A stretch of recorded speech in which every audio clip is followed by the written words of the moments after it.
Hola Joel, Carolina, ¿cómo están? ¿Todo bien? Bien, bien. Bueno, a ver, en un primer título, ¿qué significa esto de que algunos bonistas dijeron no estamos de acuerdo con la oferta, pero estamos dispuestos a seguir negociando? Bueno, claramente estamos en el medio de la etapa de negociación, ¿no? Donde en realidad el gobierno se puso en un lado de la punta, pero los bonistas están del otro lado, ¿no? En el medio yo creo que lo que están esperando ver los bonistas es un cambio, a lo mejor en la devolución, que tampoco están esperando demasiados cambios, por lo menos por lo que se comenta en los mercados, ¿no?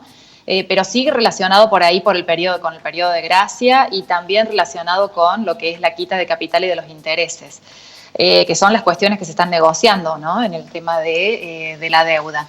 Bueno, el gobierno está muy parado en el tema de la sustentabilidad y negociando con esta carta, ¿no?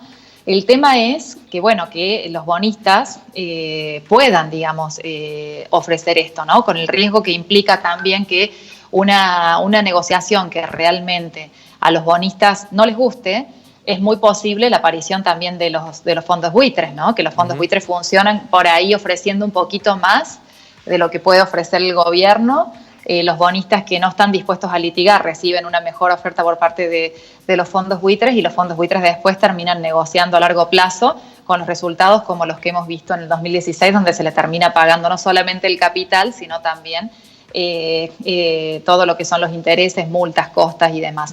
Con lo cual, ese sería el mayor riesgo con respecto a si el gobierno no entra, digamos, o en realidad no logra generar un acuerdo, ¿no? Y después hay otra cuestión que tiene que ver con la situación de default, ¿no? Acá en realidad la situación de default implica que bueno, que en realidad los fondos a la Argentina no van a venir y que ya no estaban viniendo, de hecho, ¿no? Las situaciones digamos, en realidad la situación real es que nosotros ya estamos en un default. Desde el momento que se reperfilaron allá las primeras letras y las que se vienen reperfilando ahora y los fondos que no están viniendo, toda esta situación marca una falta de financiamiento para la Argentina y una falta de confianza también con todo el estrés financiero que está causando esto, ¿no? Entonces, por un lado tenemos la situación de estrés financiero, que lo estamos viendo reflejado en el dólar, el contado con liqui, en el MEP, es decir, en los dólares financieros y en el dólar blue. Y por otro lado tenemos el estrés en la economía real, producto de lo que es la pandemia y de esta situación, digamos, de parate de la economía real, ¿no? Entonces, la situación en la Argentina hoy es muy complicada porque también la pregunta acá que surge es, bueno, ¿qué pasa si se renegocia la deuda? ¿Eso va a hacer que vuelvan capitales a la Argentina? ¿No? Esta es la cuestión también que tienen que verse, y no sobre todo porque la Argentina es la Argentina, sino también por un contexto económico mundial en el cual los fondos están todos guardados y protegidos en un lugar seguro, es decir, están buscando quedarse líquidos, viendo qué va a pasar con el tema de la situación y de la pandemia. Así que, Joel, Caro, las perspectivas para lo que viene, digamos, de los próximos pasos, digamos, y con respecto a la recuperación de la economía, tiene que ver también con de cuánto tiempo más perdura esta situación. Lo que sí se prevé es que apenas se salga, no se vuelva a 10, como estábamos antes, pero sí que haya un repique, digamos, una recomposición de la economía a un nivel de 5. Bajamos 10, claro, pero podemos volver a subir a 5. Así que un poco este sería el panorama actual. Bien, Gisela, ¿qué pasa con los bonos que también fueron emitidos durante el kirchnerismo, como por ejemplo los DICI, los PAR y también, bueno, los nuevos bonos que se van a estar venciendo ahora? Digo, estaría este gobierno defaulteando bonos del kirchnerismo, bonos del macrismo también. Sí, claramente, en realidad los bonos que entran dentro de todo lo que es la renegociación, los 60 y pico millones de dólares que están entrando, justamente tiene que ver con que si no se llega a la propuesta, todos estos serían bonos que no estarían siendo pagados, ¿no? Entonces, este es, digamos, el riesgo y la situación en la cual, bueno, hay que ver, digamos, cómo se juega al póker y este juego, digamos, de donde uno se muestran otras cartas y se sacan otras cartas también, y en donde en realidad hay, por ejemplo, escuchaba, o el otro día leí un informe en donde decían que el ministro Guzmán en el mercado de Nueva York lo consideraban como un pasante. Es decir, que digamos al nivel de que no tenía en cuenta, ni siquiera entendía los mercados y por lo tanto no se podía negociar con él. Yo creo que la solución es bastante política y en realidad va a haber que tener mucha muñeca porque por otro lado también están los acreedores que también prefieren acordar como sea, producto de que, bueno, que ya están muy quemados con todo lo que fueron los defaults sucesivos de la Argentina, ¿no?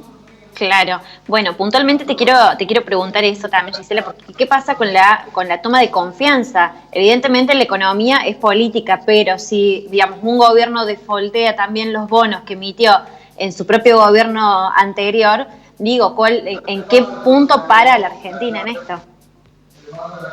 Sí, la verdad que, a ver, quien lo haya emitido, digamos, se termina metiendo todo en la misma bolsa de gatos, digamos, claro, que se renegocia independientemente y en realidad lo que va es el monto, ¿no? Lo que sí, la preocupación central acá tiene que ver con cómo se pueda recuperar la Argentina en una situación de default, ¿no? Entonces tenemos una situación que afecta a la economía real como al resto del mundo. Pero el resto del mundo no tiene una situación en la economía financiera como la estamos teniendo nosotros. Entonces, en el resto del mundo, ¿qué se ve?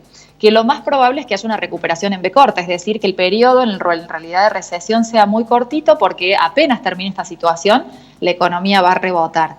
El riesgo con Argentina es que si se cae en una situación de default, la recuperación va a ser más lenta, ¿no? Y ahí caemos en el riesgo de una recuperación en U y el peor escenario sería una recuperación en L.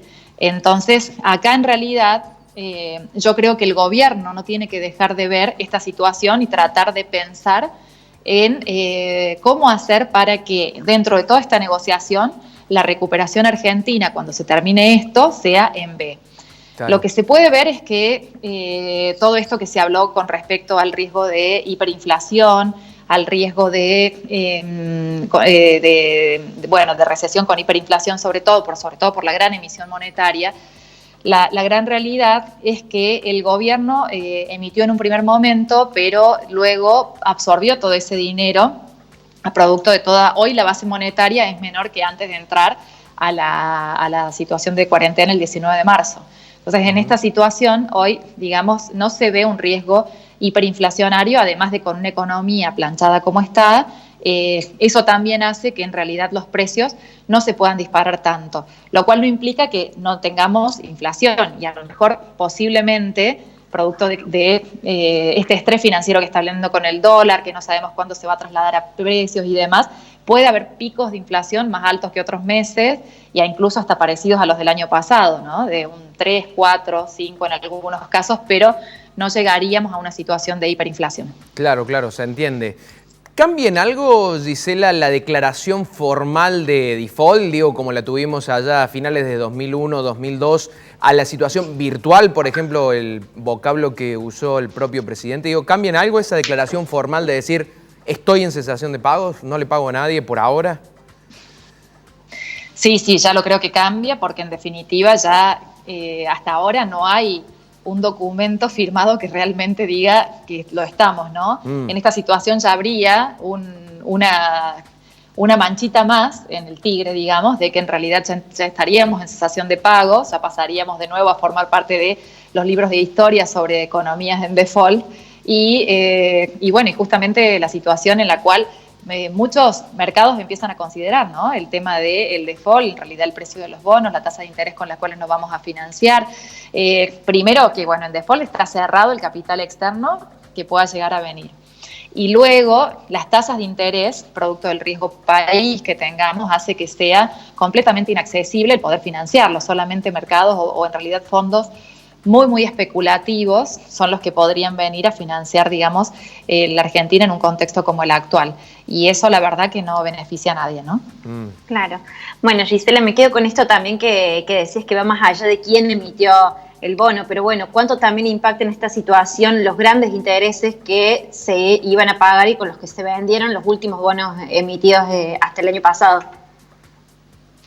¿Cómo me dijiste? Perdón. ¿Cuánto impacta en esta situación los grandes intereses que se iban a pagar en los últimos bonos que se vendieron hasta el año pasado? Bueno, la verdad que vos ahí, digamos, tocaste un tema central, ¿no? Porque en realidad estos grandes intereses, la gran cantidad de los bonos estos está justamente en 5 grupos inversores que son los que manejan las mayorías de los fondos, ¿no? Y acá entran en intereses que se iban a pagar el año pasado, que se iban a pagar este año también. Incluso mucho se está hablando de este gran bono a 100 años que estos grupos invirtieron en ellos, ¿no? Yo creo que todo eso ha quedado desarmado y por los próximos 3 años, y si este gobierno llegara a reelegirse, no va a ser una opción, digamos, poder volver, digamos, o por lo menos saber que uno va a poder cobrar la totalidad de lo que iba a cobrar. Con lo cual, bueno, hay que ver, digamos, en este juego de póker cómo terminan quedando las cartas sobre la mesa.